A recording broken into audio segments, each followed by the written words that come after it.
৪৮,০০০ কোটি টাকার মালিক হওয়া সত্ত্বেও কুঁচকে যাওয়া জামা পরে ঘুরে বেড়াতেন রাকেশ ঝুনঝুনওয়ালা। ৭,৬৫,০০০ কোটি টাকার মালিক মুকেশ আম্বানিকে যখনই দেখবেন মনে হবে তিনি আমাদের পাশের বাড়ির মধ্যবিত্ত কাকু। মার্ক জাকারবার্গ ৮১,০০০ কোটি টাকার মালিক, অথচ সারাক্ষণ তিনি সাধারণ টি শার্ট আর প্যান্ট পরে ঘুরে বেড়ায়। লক্ষ কোটি টাকার মালিক বিল গেটস সাধারণ মানুষের মতো লাইনে দাঁড়িয়ে জিনিস কেনে। কিন্তু কেন যাদের কাছে এত কোটি কোটি টাকা রয়েছে তারা কেন এভাবে চলাফেরা করেন? আমাদের কাছে টাকা আসলেই যখন আমরা আইফোন, দামি ঘড়ি, ব্র্যান্ডের জামা কাপড় কেনার কথা ভাবি, তখন দুনিয়ার সব কোটিপতিরা কেন এভাবে জীবন যাপন করেন? তারা কি খুব কিপটে হন? আজ্ঞে না, এর পেছনে রয়েছে বিরাট বড় একটা খেলা। আজকের ভিডিওতে আমরা কথা বলবো সেই খেলার পেছনে লুকিয়ে থাকা আসল সত্যিটা নিয়ে।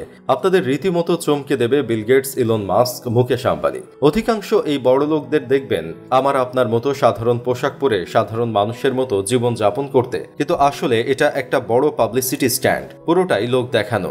এরা নিজেদের সবার চোখের আড়ালে লুকিয়ে রাখে, সামনে নিজেদের গরিব তুলে ধরেন। প্রথমে কয়েকটা উদাহরণ দেই। মার্ক জাকারবার্গকে বেশিরভাগ সময় একটা হাফ হাতা ছাই রঙের টি শার্টে দেখা যায়। এটা এমনিতে দেখলে মনে হবে ৫০০ থেকে ১০০০ টাকা দামের, কিন্তু আদতে এটার দাম ৪৫,০০০ টাকা। আমরা জানি ওয়ারেন বাফেট পুরনো গাড়ি চালায়, ভাঙা বাড়িতে থাকে, কিন্তু আদতে ওয়ারেন বাফেটের একটা $১১ মিলিয়ন একটি ভিলা এবং একটি রোলস রয়েস নিজস্ব গাড়ি রয়েছে। মুকেশ আম্বানি যে জামা প্যান্ট পরে ঘুরে দেখলে মনে হবে ১,০০০-২,০০০-এর চেয়ে বেশি হতেই পারে না, কিন্তু ভদ্রলোক যে বাড়িতে থাকেন তার দাম ১৫,০০০ কোটি টাকা। এবার আপনাদের মনে হবে এদিক সেদিক করে কি লাভ, তাই তো?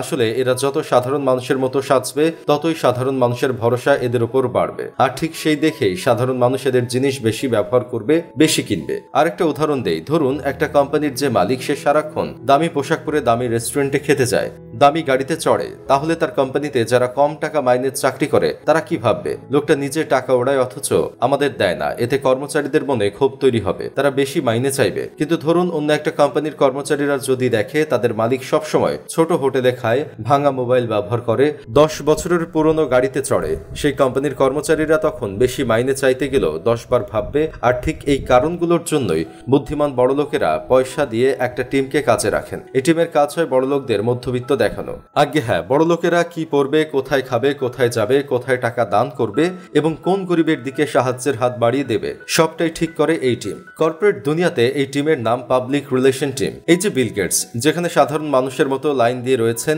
এই ছবিটা তুলে সোশ্যাল মিডিয়ায় ভাইরাল করার পিছনেও এই পাবলিক রিলেশনস টিমেরই হাত রয়েছে। আর শুধু বিল গেটস কেন, শাহরুখ খান থেকে রোনালদো, আম্বানি থেকে ইলন মাস্ক, সবারই এই পাবলিক রিলেশন টিম রয়েছে।